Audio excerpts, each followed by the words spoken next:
S'il a la promesse, comme il a la promesse dans sa vie, il peut marcher en désordre dans le péché comme il veut. Et Dieu va toujours accomplir la promesse. Là, tu te trompes. Qui est cet homme à qui obéissent même le vent et l'eau? Oui, cet homme, c'est l'esprit qui se mouvait au-dessus des eaux. Dieu ne marche qu'avec des hommes patients. Si tu n'es pas patient, Dieu ne fera jamais dans ta vie.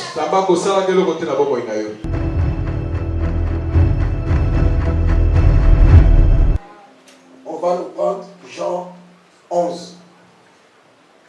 Jean chapitre 11, verset 17. Jésus étant arrivé, trouva que Lazare était déjà depuis 4 jours dans les sépulcres. Et comme Béthanie était près de Jérusalem, à 15 stades environ, beaucoup de Juifs étaient venus vers Marthe et Marie pour les consoler de la mort de leur frère. Lorsque Marthe apprit que Jésus arrivait, elle alla au-devant de lui, tandis que Marie se tenait assise à la maison. Marthe dit à Jésus, « Seigneur, tu eusses été ici, mon frère ne serait pas mort. Mais maintenant même, je sais que tout ce que tu demandes à Dieu, Dieu te l'accordera. » Jésus lui dit, « Ton frère ressuscitera. » Je sais, lui répondit Marthe, qu'il ressuscitera à la résurrection au dernier jour. Jésus lui dit, je suis la résurrection et la vie. Celui qui croit en moi vivra quand même. Celui qui croit en moi vivra quand même il serait mort. Et quiconque vit et croit en moi ne mourra jamais. Crois-tu cela? Elle lui dit, oui Seigneur. Je crois que tu es le Christ, le Fils de Dieu qui devait venir dans le monde. Ayant ainsi parlé, elle s'en alla. Puis elle appela secrètement Marie, sa sœur, et lui dit, le maître est ici. Et s'il te demande, dès que Marie eut entendu, elle se leva promptement et en alla vers lui. Oui, ce que tu as ajouté là. Parole du Seigneur. Amen. Nous avons des témoins. Il y a Jérémie. Et il y a Moïse qui nous a écrit le texte de Genèse. Moïse qui a écrit Genèse. Et Jérémie. Ils parlent le même langage. Moïse dans Genèse 18, il dit ceci. Dieu est en train de poser la question à Sarah. Est-ce qu'il y a quelque chose qui peut étonner Dieu?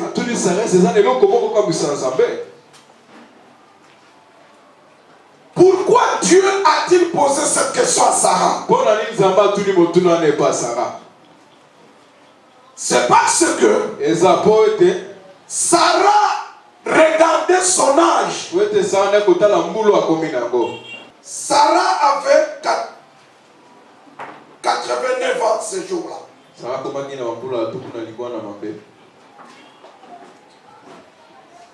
Aucune femme normale ne peut espérer avoir des enfants à cet âge. Aucune.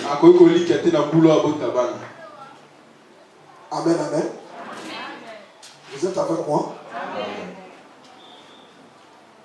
Aucune femme au monde peut espérer avoir des enfants à cet âge. Mais Dieu dit à Sarah, l'an prochain, c'est-à-dire, ce n'est même plus 89 ans. Donc si déjà on dit l'an prochain, ça serait, Sarah aura quel âge? Sarah aura quel âge? 90 ans. Il dit l'an prochain, à la même époque, Sarah aura un fils.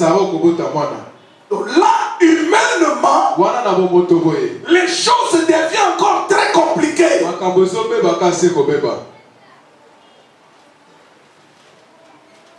Mais cela n'étonne pas Dieu. Nous les hommes, on est étonnés par des situations qui nous dépassent. Mais pas Dieu. Rien n'étonne Dieu dans ce monde. Dans le ciel, sur la terre, sous la terre. Rien n'étonne Dieu.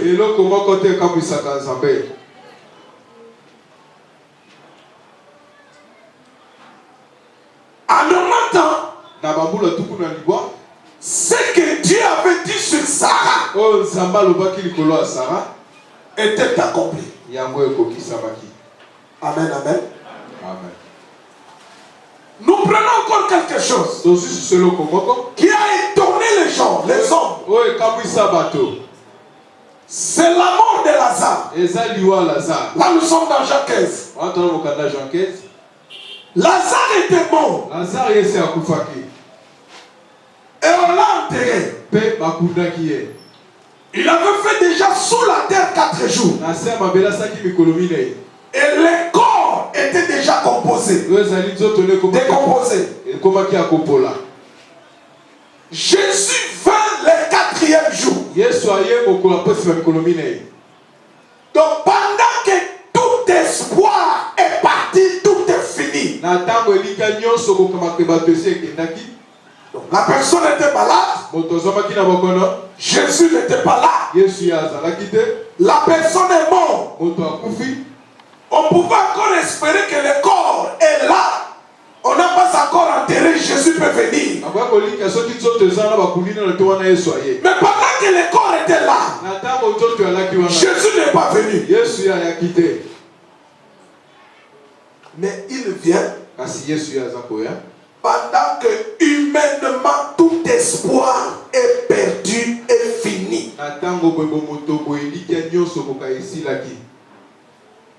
Si toi tu as encore de la force dans ta marche, dans ta vie, Dieu ne viendra jamais te secourir. Retenez, aujourd'hui, nous sommes quelle date? Le 5 janvier 2020. Retiens cela dans ton cœur. Tant que toi, tu seras fort par ton raisonnement, par ton intelligence, par ton argent, par ton travail, tant que tu vas t'appuyer sur toi-même, tant que tu vas t'appuyer sur l'argent, tant que tu vas t'appuyer sur ton intelligence, tant que tu vas t'appuyer sur le bien matériel, le Seigneur ne te viendra aucun jour en aide. C'est le principe de Dieu. Tu peux prier. Dieu va regarder. Il te laissera se débrouiller comme toi tu le veux. Pourquoi? Dieu, il y a quelque chose que Dieu n'aime pas partager. C'est la gloire. Dieu a toujours voulu que quand il fait quelque chose, en retour, que les hommes puissent dire, ça c'est Dieu. Gloire à Dieu. Mais quand Dieu veut faire quelque chose, mais il voit déjà que dans vos cœurs, vous n'allez pas dire gloire à Dieu au retour. Lui ne fait pas. Est-ce que quelqu'un me comprend? Amen. Regardez. Ça me passe par la tête. Je vais confirmer ce que je suis en train de dire. Gédéon va en guerre. Il prend 32 000 soldats. Il va avec eux en guerre. Pendant qu'ils sont en route, Dieu pose la question à Gédéon. Il dit Gédéon, mais avec beaucoup de soldats comme ça, tu vas où? Gédéon dit, mais on va à la guerre. Dieu dit, mais ils sont trop nombreux. Vous savez que dans les calculs de guerre, plus que tu as beaucoup de soldats que les camps adverses, c'est déjà un avantage dans les combats. Mais regardez, Gédéon, comme il était juge, il était un homme de guerre aussi. Il avait compris qu'avec 32 000 soldats, il peut gagner la guerre. Là, c'est Gédéon qui voit les choses. Mais Dieu appelle Gédéon. Il dit, mais les soldats sont trop nombreux. Dieu donne maintenant la raison. Il dit, Gédéon, si tu vas avec les 32 000 et que tu remportes la victoire, ces 32 000 là ne diront jamais que c'est Dieu qui nous a donné la victoire. Est-ce que vous comprenez comment Dieu fonctionne? Est-ce qu'il y a quelqu'un qui comprend comment Dieu fonctionne? Il dit, si vous avez la victoire, comme vous êtes 32 000, vous allez vous dire, non, parce qu'on était nombreux et on avait une grande force. C'est pourquoi on a remporté la victoire. Alors Dieu dit ceci: si tu veux que je vous donne la victoire et que moi je tire la gloire, alors il faut éliminer les soldats. Dieu lui-même il fixe les conditions. Il dit élimine. Pose seulement la question: qui parmi les soldats a peur de la guerre? Moi, 22 000. Donc 32 000 moins 22, ça reste combien? 10 000 soldats. Dieu dit à Gédéon, quoique 22 000 sont éliminés, mais les 10 000 là aussi c'est trop. J'ai dit non, je ne peux pas fonctionner avec les 10 000 là. Ils sont trop nombreux. Il faut encore éliminer. Dieu donne un autre critère compliqué. On élimine les soldats. Ils sont restés 300 soldats. Ceux qui maîtrisent la guerre, ils vont te prendre d'un fou, d'un malade. Mais quand on marche avec Dieu, Dieu ne fonctionne pas à la manière des hommes. C'est-à-dire, le mal aujourd'hui avec nous, c'est quoi, nous les hommes? Quelqu'un a un problème, lui-même il commence à voir la solution. Donc Dieu va faire ça. Dieu va faire, comme moi j'ai prié comme ça, Dieu lui va faire ça. Donc l'homme lui-même commence à calculer Dieu. Non. Dieu ne fonctionne pas ainsi. Il y a quelqu'un qui me comprend? De 32 000 à 300 soldats. Qu'est-ce que Dieu cherche dedans? La gloire. La gloire. La gloire. La situation est dépassée les hommes. Parce que c'était déjà, ça faisait déjà 4 jours. Lazare était dans la tombe. Tout espoir était perdu. Jésus maintenant arrive le 4e jour. Marthe qui rencontre Jésus. Marthe, la sœur de Lazare. Il lui dit, Seigneur, il confesse d'abord sa foi en Jésus. Il dit, Seigneur, si tu étais là, mon frère n'allait pas mourir. C'est une bonne confession de foi. Est-ce que quelqu'un me comprend? C'est vraiment la foi. Elle a manifesté sa foi. Que si Jésus était là, son frère n'allait pas mourir. Ça c'est vrai. Mais il faut aussi comprendre Jésus. Que Jésus ne peut pas toujours être là. Il peut être là, mais il laisse les choses se faire. Vous savez Jésus, il y a certaines situations, il ne peut ne pas être là. Parce qu'il sait que s'il est là, vous allez les tourmenter, vous allez les déranger. Regardez pendant la fête des Cana. Le vin avait fini. Comme Jésus était là, Marie intercède directement auprès de Jésus. Et dit, ils n'ont plus de vin. Est-ce que vous me comprenez? Amen. Donc c'est pourquoi le Seigneur dans certaines situations, il n'est pas là. Il vous laisse. Prenons encore un autre exemple. Le Seigneur dit, allons de l'autre bord. Pendant que lui, il est avec eux dans la barque, lui, il dort. Il savait que le vent va souffler. Je les laisse d'abord. Je veux voir comment ils vont réagir. Il ne savait, donc s'il ne le savait pas, il n'est pas Dieu. Il voulait voir les degrés de leur foi.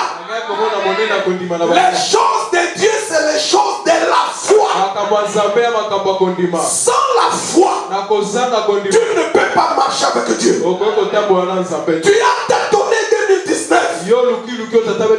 Mais 2020, commence à voir en toi la foi. Sans la foi, tu resteras toujours comme en 2019. Dieu aime voir notre foi en action.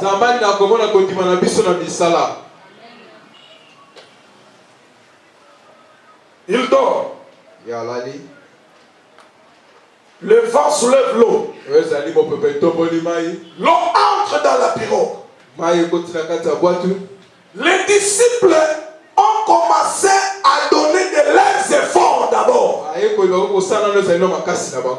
Ils ont commencé à jeter de l'eau. Ils ont commencé à chercher des solutions.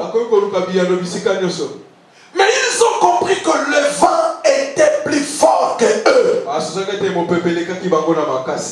L'eau était plus forte qu'eux. La parole de Dieu dit que l'eau entrait tellement dans la barque et que ça donnait l'impression qu'il voulait chavirer. C'est alors ils ont eu la présence d'esprit. Oh, nous voulons mourir. Mais il y a quelqu'un qui est là, qui dort. Allons le réveiller. C'est-à-dire au fond du cœur, celui qui est parti le réveiller savait que Jésus, quand il va se réveiller, il est capable de faire quelque chose. Ça se passe au niveau du cœur. Il réveille Jésus. Jésus vient. Il n'a pas commencé à leur parler, non. Il a vu le danger. Il arrête, il ordonne au vent de s'arrêter d'abord. Et il dit à la mer, reste calme là. Tu ne sais pas l'eau, que toi c'est moi qui t'ai créé. Et toi le vent, arrête-toi là-bas, obéis à mes ordres.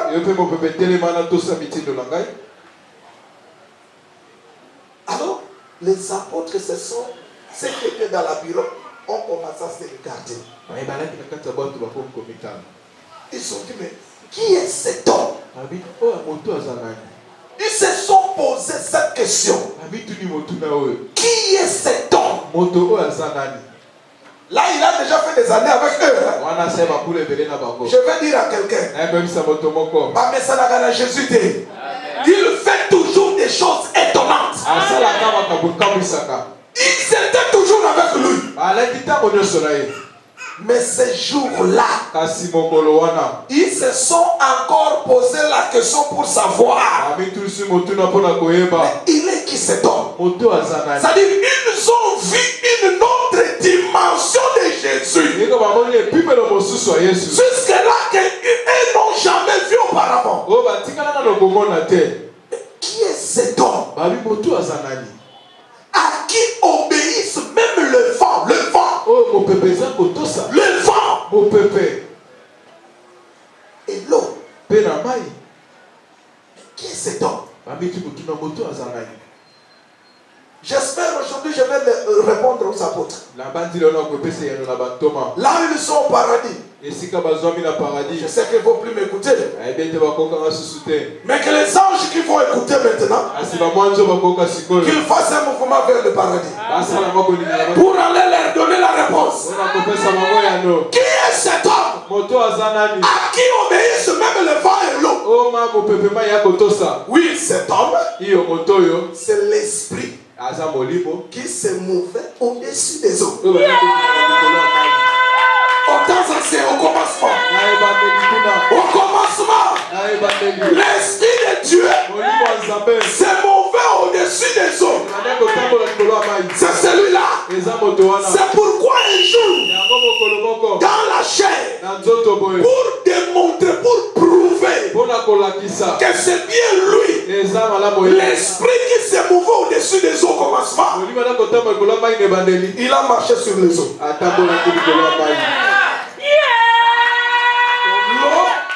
L'eau ne peut que lui obéir. Amen, amen. Jésus,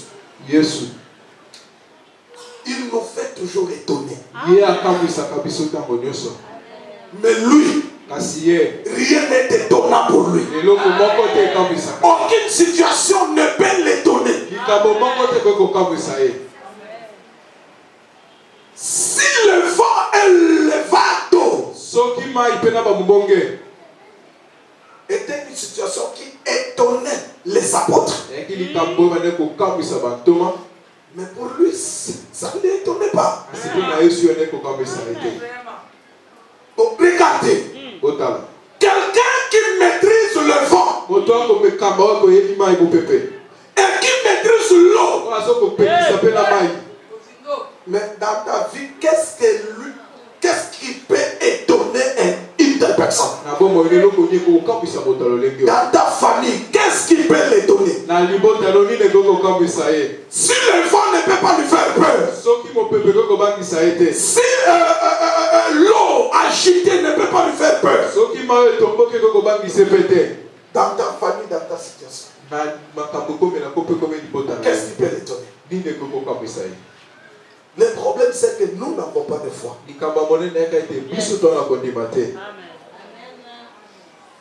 Marthe manifeste sa foi. Il dit, Seigneur, si tu étais là, mon frère n'allait pas mourir. Ça, c'est correct. Elle a manifesté sa foi. Jésus dit à Marthe, si tu crois, Tu verras la gloire de Dieu. Tu verras ce que Dieu va faire. Si tu crois. Vous devez savoir, mes frères et sœurs. Regardez ce que Jésus dit. Suivez-moi très bien. Si tu crois, tu verras la gloire. C'est-à-dire la gloire est une conséquence logique qui vient de la foi. Il y a une écriture qui dit ceci, que Dieu est le rémunérateur de notre foi. Sans la foi, Dieu ne peut pas te payer. Et il est encore écrit, sans la foi, on ne peut pas lui être agréable. C'est-à-dire, avec la foi, on est agréable devant lui. Ce qui pose problème dans nos vies, c'est d'avoir la foi en Dieu, la confiance en Dieu. Les événements qui nous arrivent nous font paniquer. Nous regardons plus les événements, mais on ne regarde pas le Seigneur.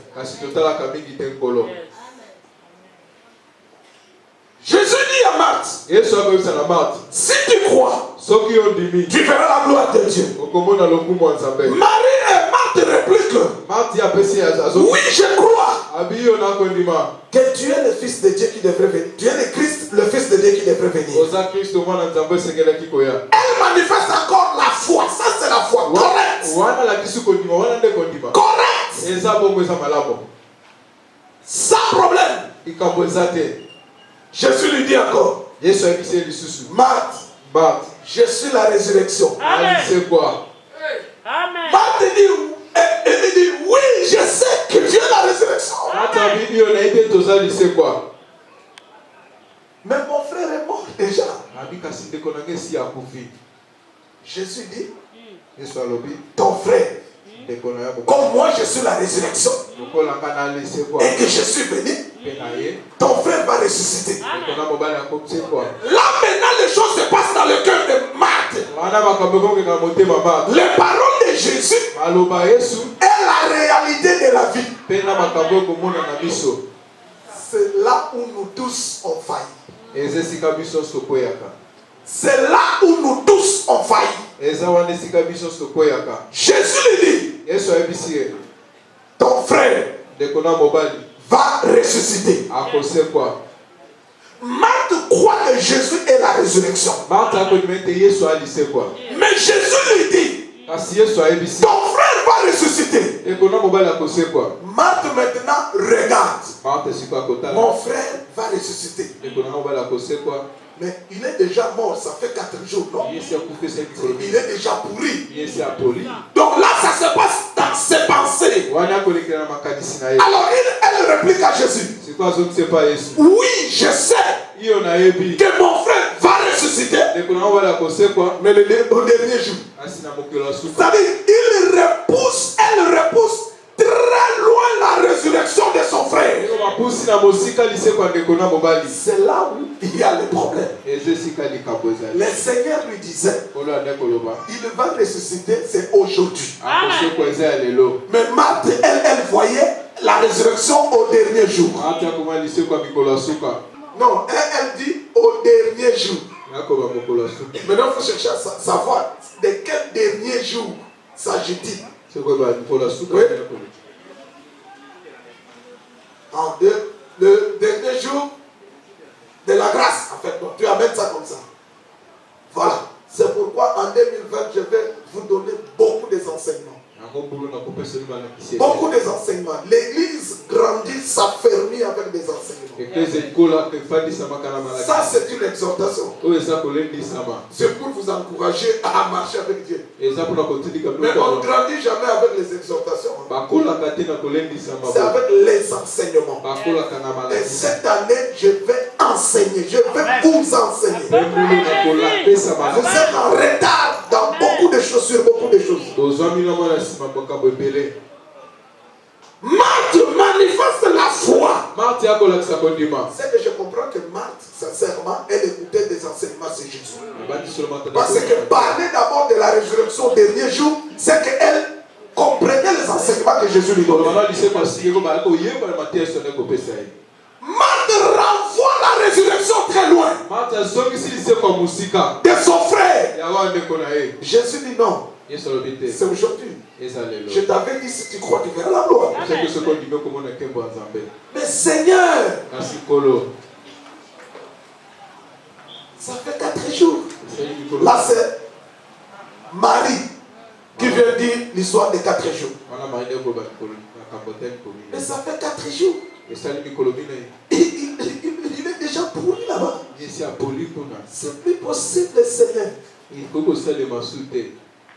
C'est-à-dire, et elle veut dire à Jésus, non Seigneur, rentre, c'est plus possible, rentre Seigneur. C'est déjà tard. Et ce langage-là de tard, j'entends souvent chez les chrétiens. Oh non, Dieu agit toujours en retard. Hey, quel Dieu? Lequel? Celui que nous prêchons qui vient de la Bible, dont la Bible parle. Mais le prophète Salomon a dit ceci. Il fait toutes choses bonnes en son temps. Dieu n'a jamais été en retard. Jamais. S'il est en retard, c'est qu'il n'est pas Dieu. S'il est en retard, je ne prierai pas un tel Dieu.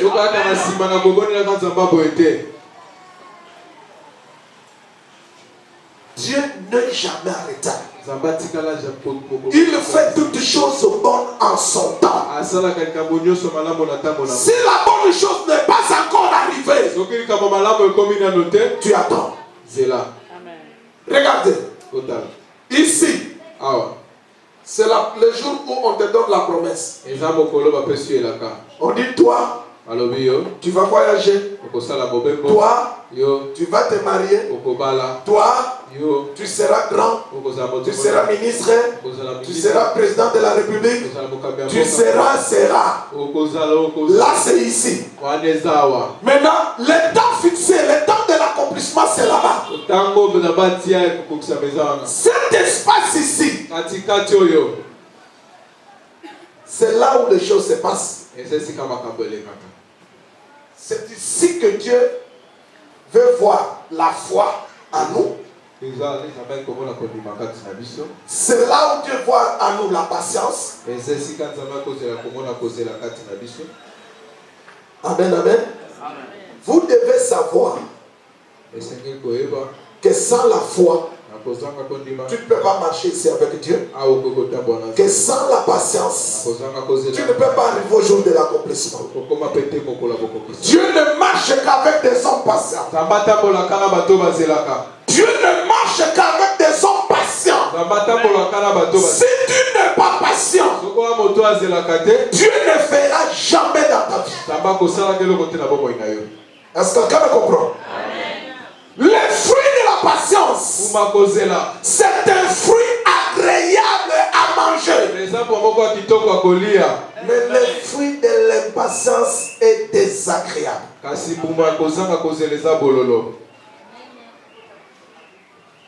Vous savez que beaucoup de gens ont des promesses. Mais ce qui les fait défaut, ils ne sont pas patients.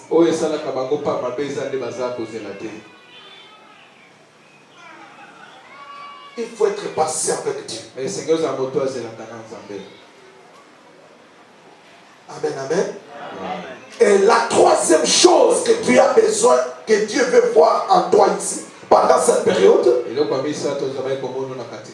c'est la crainte de Dieu. Beaucoup croient que s'il a la promesse, comme il a la promesse dans sa vie, il peut marcher en désordre dans le péché comme il veut. Et Dieu va toujours accomplir la promesse. Là, tu te trompes. Là, tu te trompes. Pourquoi? Parce que Dieu dit ceci dans sa parole. Si je dis à une ville que je vous ferai du bien, je veux bénir cette ville. Et que cette ville-là fait du mal. Dieu dit que le bien que je voulais faire, je ne le ferai plus. Dieu respecte toujours sa parole. Tu peux avoir la foi, la patience, mais si tu manques la crainte de Dieu, tu ne vivras rien. Et tu vas commencer à parler. Oh non, les fausses prophéties là. Non. Comment tu marches? Comment tu marches? Dieu veut nous voir tous marcher dans sa crainte. Parce que sans la crainte de Dieu, tu ne verras pas Dieu. Beaucoup ne craignent pas Dieu. Beaucoup marchent dans le péché.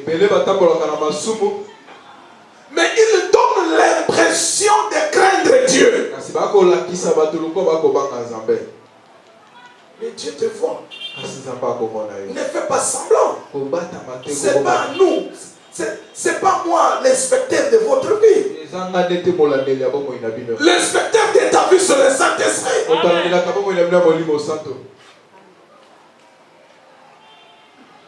Combien pendant ces jours de fête ont péché?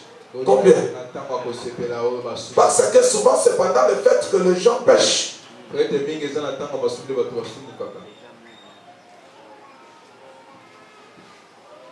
Combien ont péché?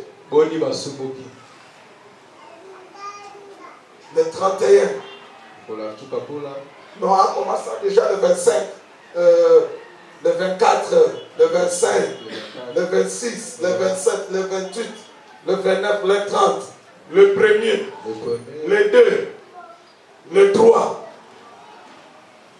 jusqu'hier, le férié. Combien ont péché?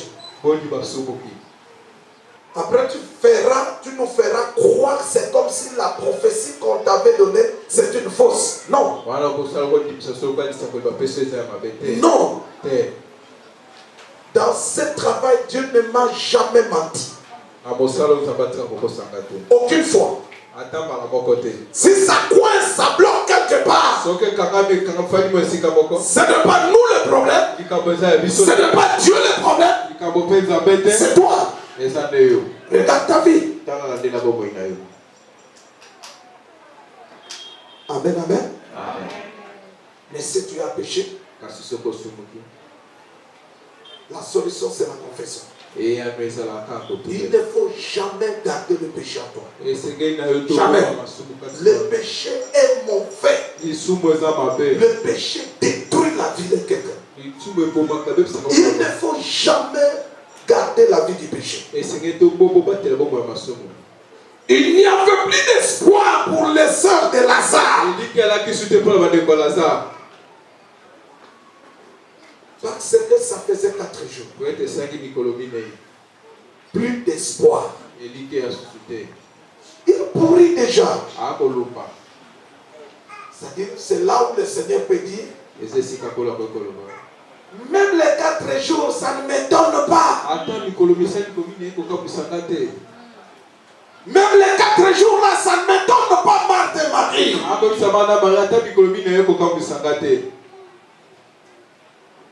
Et il a posé maintenant la question. Vous l'avez mis où?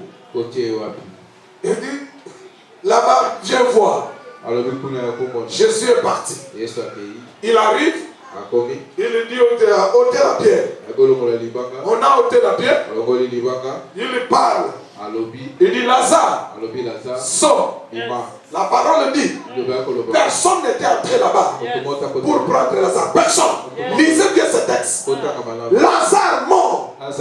Il a entendu la voix. Il est sorti. Mais ce qui est étonnant, comment il sort en ayant les mains liées, les pieds liés, le visage bandé. Mais comment est-il sorti? Il a vu comment? Si un mort bandé physiquement, il pas. Mais il respire. Il est dans la tombe. Il sort de lui-même. Il arrive dehors.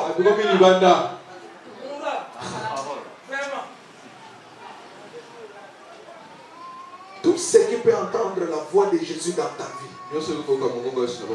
mais ça doit obéir. Personne ne résiste à Jésus. Ni le vent, ni l'eau, ni la mort.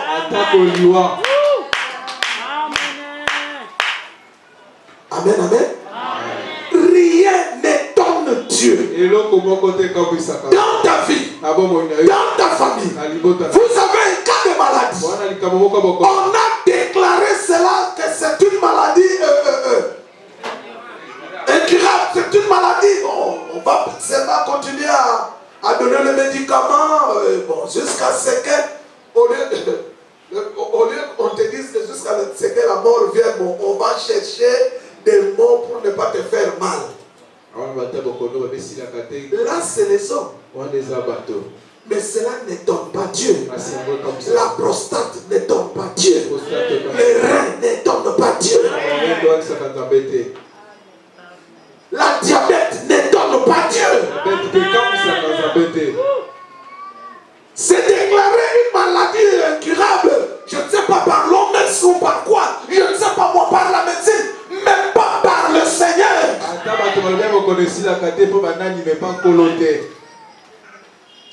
Les sida n'étonnent pas Dieu.